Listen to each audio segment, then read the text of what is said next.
Excellent. இது வரைக்கும் 2 keyword பார்த்துருக்கோம். ஒன்று என்ன அப்படின்னா லெட்ஜர் நேம்னா என்னன்னு பார்த்தோம். இன்னொன்று என்ன அப்படின்னா ஜேர்னல் அப்படின்னா என்னன்னு பார்த்தோம். ஒவ்வொரு டிரான்சாக்ஷனையும் ஒரு ஜேர்னல் அப்படின்ட்டு நம்ம சொல்கிறோம். அதை தான் ரெக்கார்ட் பண்ண போகிறோம். ஆனால் பார்த்தீங்க அப்படின்னா இந்த ஜேர்னல் அப்படிங்கிறது ஒவ்வொரு டிரான்சாக்ஷனுக்கும் கிவர் யார் ரிசீவர் யார் அப்படிங்கிறத நம்ம டிசைட் பண்ணி தான் நம்ம ரெக்கார்ட் பண்ணோம். இதுக்காக தான் பார்த்தீங்க அப்படின்னா அக்கௌண்டன்சி அப்படின்ற ஒரு குரூப்பில் வந்து படித்தவங்க பிகாம் எம்காம் இவங்களெல்லாம் யூஸ் பண்ணி தான் கம்பெனிகள் வந்து அக்கௌண்ட்ஸை எழுதுனாங்க. ஆனால் இன்றைக்கி தேதிக்கு ஒவ்வொரு இண்டிவிஜுவலுக்கும் தான் இது தேவை. ஆனால் ஏன் இதை உபயோகப்படுத்த முடியாமல் போச்சு அப்படின்னா இதில் இந்த கிவர் ரிசீவர் வந்து முடிவு பண்ணணும், அதுவே ஒரு பெரிய தொந்தரவு. அதனால் நம்ம என்ன பண்ணிட்டோம், யாருமே அதை உபயோகப்படுத்தாமல் விட்டுட்டோம். ஆனால் இன்றைக்கி கம்ப்யூட்டரைஸ்டு சிஸ்டம் வந்து வந்துருச்சு. அதனால் நம்ம கிவர் ரிசீவரை டிசைட் பண்ண வேண்டிய தேவையை வந்து என்ன பண்ணிக்கிட்டோம் அப்படின்னா குறைச்சிக்கிட்டோம். ரொம்ப ஈஸியாக என்ட்ரி போடுற மாதிரி நம்ம ரெக்கார்ட் பண்ணுற மாதிரி நம்ம இன்றைக்கி ஃபெசிலிட்டி இருக்குது. எப்படி அப்படின்னா இன்றைக்கி இந்த ஜேர்னல் அப்படின்ற ஒரு டிரான்சாக்ஷனை நம்ம டிஃப்ரெண்ட்டாக மாற்றிக்கிட்டோம். டிரான்சாக்ஷன் அப்படின்னா ஒன்று தான், அது ஜேர்னல். இருந்தாலும் நம்ம அந்த ஜேர்னல் அப்படிங்கிறதையே வெரைட்டியாக பிரிச்சுக்கணும். எப்படி பிரித்தோம்? ரைட், இப்போ ஒரு இண்டிவிஜுவலாக இருக்காங்க அப்படின்னா ஒரு இண்டிவிஜுவல் இப்போ ஒவ்வொருத்தரும் சம்பளம் வாங்குறாரு, அவர் வந்து அவருடைய டீட்டெயில்ஸை எப்படி ரெக்கார்ட் பண்ணுறது அப்படின்னு பார்த்தீங்க அப்படின்னா முதல்ல இந்த ஜேர்னல் அப்படிங்கிறத பேமெண்ட் அப்படின்னு ஒரு டிரான்சாக்ஷனாக பிரித்தோம். ரிசீப்ட்னு ஒரு டிரான்சாக்ஷன், கான்ட்ரான்னு ஒரு டிரான்சாக்ஷன். 99% இதுலேயே எல்லா வேலையும் முடிஞ்சு போயிடும். அது என்ன அப்படின்னா நான் ஒருத்தருக்கு கேஷாகவோ இல்லை பேங்க் மூலமாகவோ இல்லை கிரெடிட் கார்டு மூலமாகவோ பேமெண்ட் பண்ணால் அப்போது அதை பேமெண்ட் அப்படின்னு நம்ம சொல்லிடுறோம். அப்போ என்ன ஆகுது அப்படின்னா எப்படி நான் கொடுத்தேன், கேஷு பேங்க்கு கிரெடிட் கார்டு எதுன்றதை நான் செலக்ட் பண்ணிக்கலாம் போச்சு. அதுக்கப்புறம் யாருக்கு கொடுத்தேன் எதுக்காக கொடுத்தேன் அப்படிங்கிறத மட்டும் நம்ம வந்து செலக்ட் பண்ணால் போதும். அப்போ என்ன ஆகுதுன்னா இந்த கிவர் ரிசீவர் யார் கிரெடிட் பண்ணும் யாருக்கு டெபிட் பண்ணும் அப்படிங்கிறதெல்லாம் கம்ப்யூட்டர் பார்த்துக்கும். அப்போது அதே மாதிரி ரிசீப்ட் நம்ம யாருக்கிட்டையாவது இருந்து கேஷாகவோ இல்லை செக்காகவோ இல்லை ஆன்லைன்லேயோ ரிசீவ் பண்ணும்போது அதை நம்ம எப்படி ரெக்கார்ட் பண்ணுறோம், ரிசீப்ட் அப்படின்னு ரெக்கார்ட் பண்ணுறோம். அதுக்கு அடுத்தது பார்த்திங்க அப்படின்னா கான்ட்ரா, கேஷை கொண்டு போய் பேங்க்கில் போட்டாவோ இல்லை கிரெடிட் கார்டு கட்டினாவோ இல்லை பேங்க்லேருந்து கேஷை வித்ட்ரா பண்ணாவோ அப்போ நம்ம என்ன பண்ணுறோம் அப்படின்னா கான்ட்ரா அப்படிங்கிற நேமில் நம்ம ரெக்கார்ட் பண்ணுறோம். இது எதுக்குமே வரலைங்க சார், நான் எதில் கொண்டு போய் போடுறது அப்படின்னா ஜேர்னல்லையே என்ட்ரி போட்டுக்கலாம். அப்போ ஜேர்னல் அப்படின்னு போடும்போது நம்ம மேனுவலாக முடிவு பண்ணோம் யாருக்கு கிரெடிட் பண்ணோம் யாருக்கு டெபிட் பண்ணோம் அப்படிங்கிறத நம்ம முடிவு பண்ணோம். Transaction without cash R bank எல்லாமே எப்படி பண்ணுவோம், டைரெக்டாக ஜேர்னல் வழியாக ரெக்கார்ட் பண்ணுவோம். இப்போ இதெல்லாம் யாருக்கு அப்படின்னா ஒரு இண்டிவிஜுவலுக்கு இந்த மாதிரி.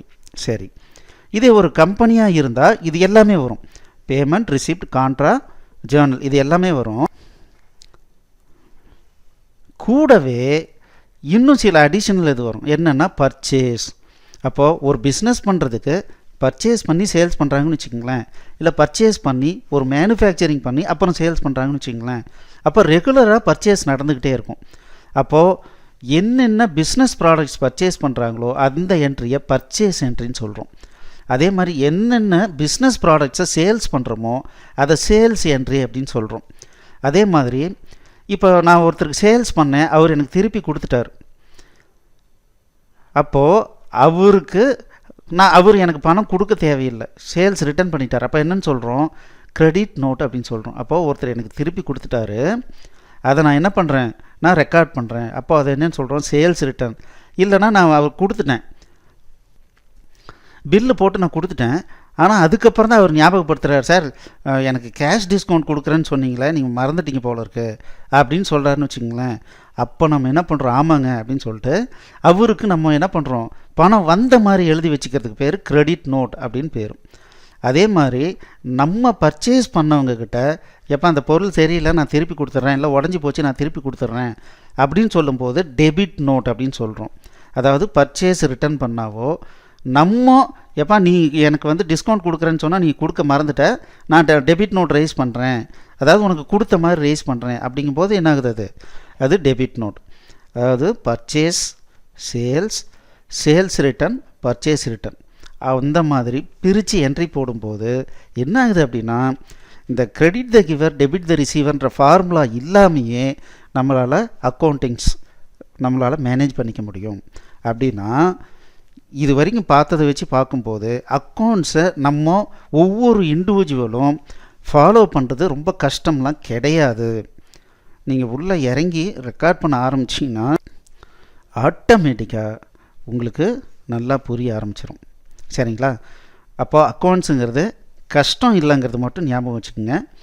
இதுக்காகவே நாங்கள் ஒரு டூல் க்ரியேட் பண்ணியிருக்கோம். அந்த டூல் உங்களுக்கு ஃப்ரீயாக கொடுக்க போகிறோம். அந்த டூலை டவுன்லோட் பண்ணி நீங்கள் அது வழியாக நீங்கள் உங்களுடைய ஃபினான்ஷியல் ட்ரான்சாக்ஷன்லாம் மேனேஜ் பண்ணும்போது கண்டிப்பாக உங்களுக்கு ரொம்ப எளிமையாக இருக்கும். வாங்க அடுத்தடுத்த கிளாஸில் என்ன பண்ண போகிறோன்னு பார்க்கலாம். தேங்க்யூ.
எக்ஸலண்ட்.